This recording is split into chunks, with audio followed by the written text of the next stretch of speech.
Today is such a special day because I have finished the airship. But we're gonna put it together. Okay, let's go. Let's do it. Okay. We need you.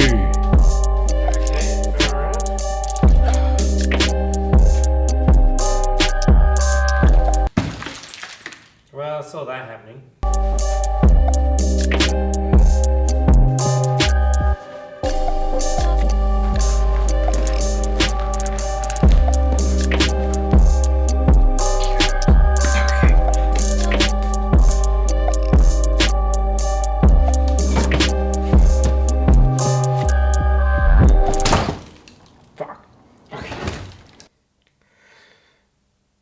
Okay, so as soon as this goes on that board, that's it. So am I happy with how this is? Let me show you what I've been doing. So look, this was a collaboration between Bill making stuff and I. He made something inspired by me, I made something inspired by him. We both love Final Fantasy. I made him a Final Fantasy airship, which turned Final Fantasy and sort of Rogue Trader-ish from Warhammer 40k. I don't know, this might be one of my favorite things I've made. You have missed a lot though. Okay, let me take you back. Okay.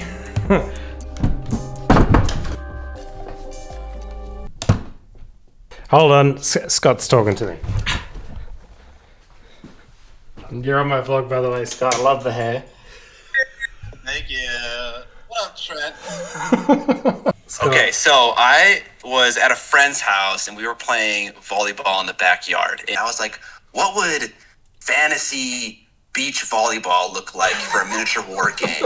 And like maybe there's like some like gnome running around who's like being mischievous and like smacking the ball in and out of bounds. Or is this like a game that's played in like a tavern? Like do they push out all the tables and then they string up the net and then you know you have bystanders and stuff having influence? There's brawls going on in the background. I imagine some weary travelers on their adventure and they go like they sit down and like, oh thank God, and then all of a sudden the tables get pushed out the way and then some got their shirt off, you know, and they're like, oh.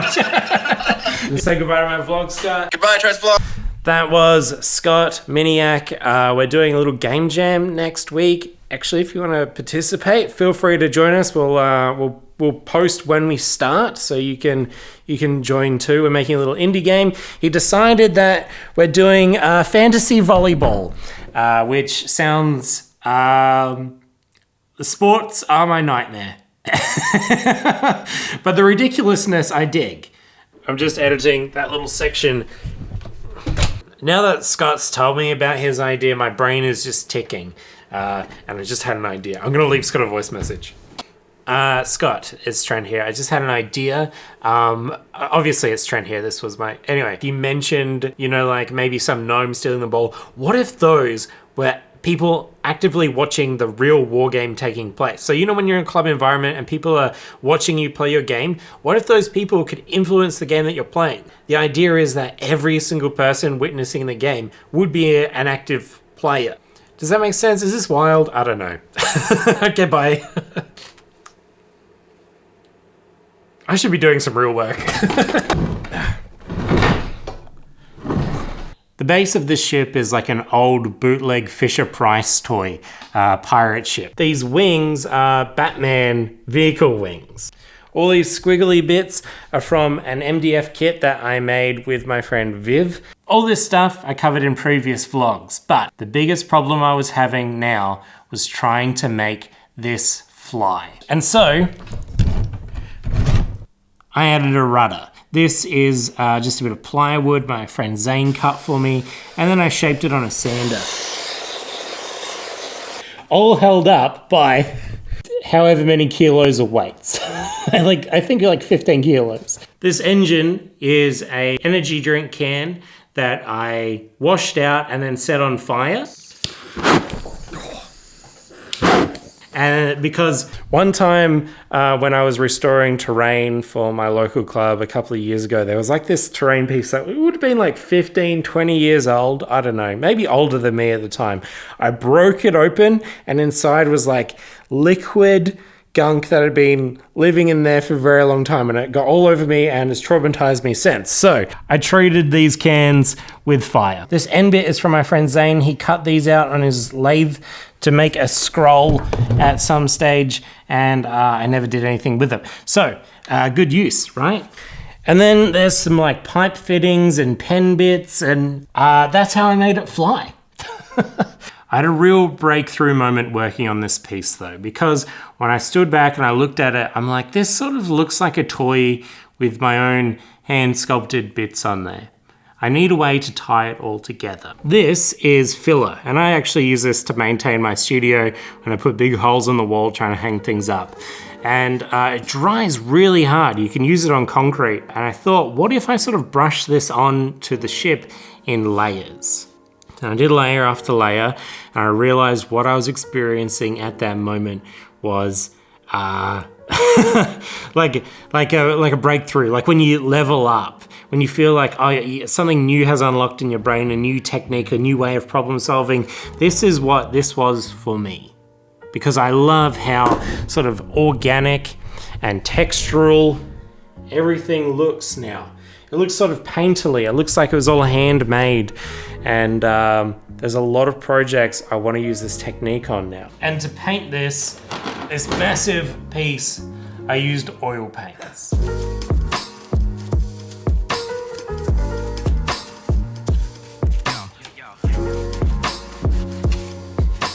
And I was inspired to try using oil paints on a piece like this because of my friend Matt from Totally Not Panicking. He's been using oil paints to paint some of my miniatures, which, check this out. Also, incredible caption. So I really want to put this ship on that table. But this studio is an absolute pigsty right now. So I'm gonna spend some time cleaning up.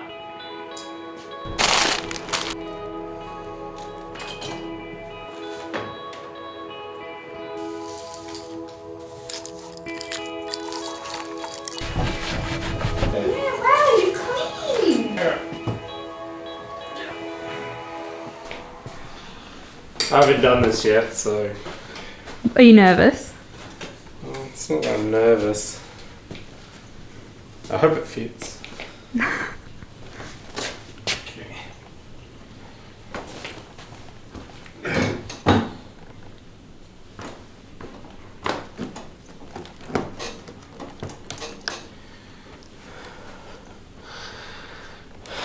Looks pretty good.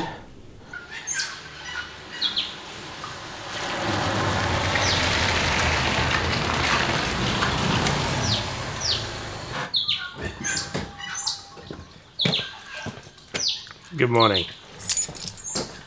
I am going through some quite complicated emotions right now. Number one, so stoked that this is done. It's been like a month, maybe a little bit longer of my life, and it's better than I imagined, you know, in all honesty. And two, I'm sort of a bit sad that it's over, because it has been that long of my life. And three, I just know that in order to reach my goals and finish my other projects, I don't have time to sort of celebrate this. I just got to keep going, and that's really tough. But I gotta keep going. Let's go.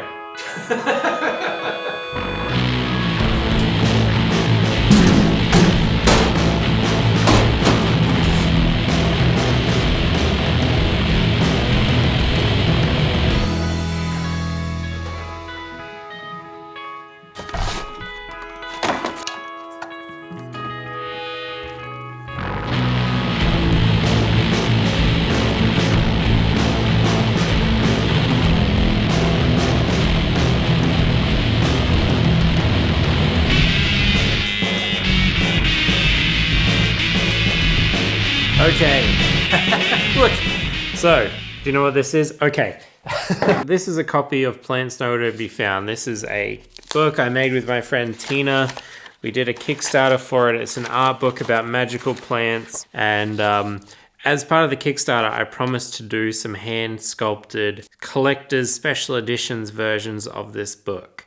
And I'm quite ashamed of how long it's taken me to start doing this. A couple of months late now, but this is the master of the front cover.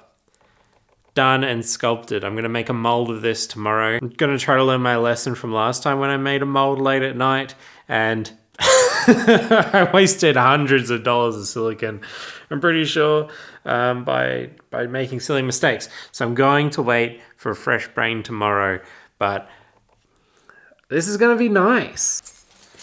All right, I'll be back. I'm going to go have some food.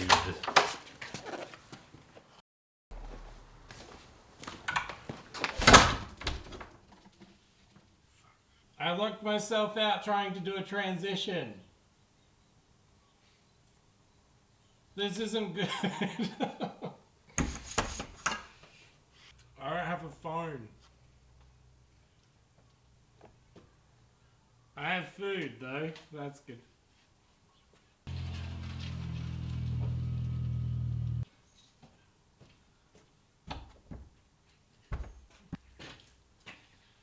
I've locked myself out.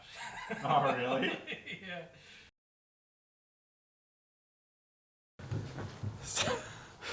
Thanks, Cam. No worries. Thankfully, Cameron needed to pick up some stuff. Otherwise, I would have been walking for a very long time. So today is painting day, and during painting days, I normally convert and sculpt, and I'm thinking today's subject will be this killer can, because I played my first game of 10th edition. I was meaning to have killer cans on the table, and I ran out of time. Basically, we just played a game of 10th where we just pushed models together like a little conveyor belt, and just to see what our armies were like, how the new edition played.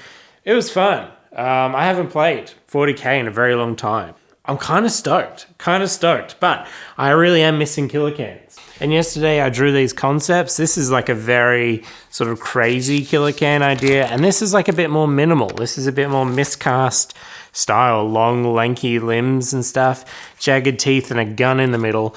I need to design something I can sort of cast all in one piece. Okay, anyway, I'm going to enjoy my painting day. Right. Let's go and not get locked out. I have a selection of fine cheeses for this occasion also. There's all the context you need. Rule books, data cards, and dice. What's this, Cam? That's what's in the box. Watching the competition.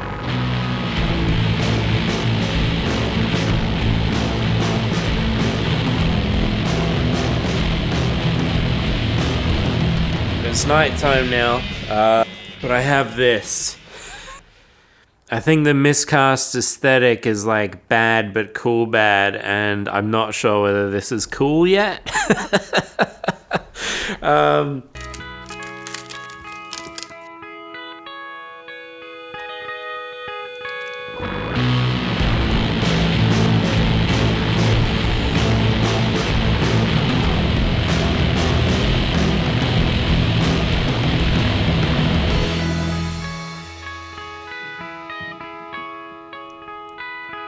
Check out my silicon cake. This is a lot of silicon right now that I'm holding, that I'm praying will work, because if not, I've wasted a lot of money and time and energy. Big risk. Okay, I don't exactly know how to express this, but I just want to say a massive, massive, massive thank you for all your kindness and patience and allowing me to explore all these crazy tangents, and them all taking far longer than I could have ever expected. I'm a terrible project manager. I really am. You know, I severely underestimate how long things are going to take me and cost me. And also overestimate how much they'll earn me a lot of the time, you know? And I'm not a great business person. I just love sharing what I make and trying to make a living doing that. And the kindness and patience and encouragement that I receive from you wonderful people watching, it feels like this incredible luxury because I know so many creative people that don't have that. And it really, really, really means a lot to me. So thank you. And it feels bloody good to be finishing stuff. We did all right. Look, okay. we can appreciate it right now.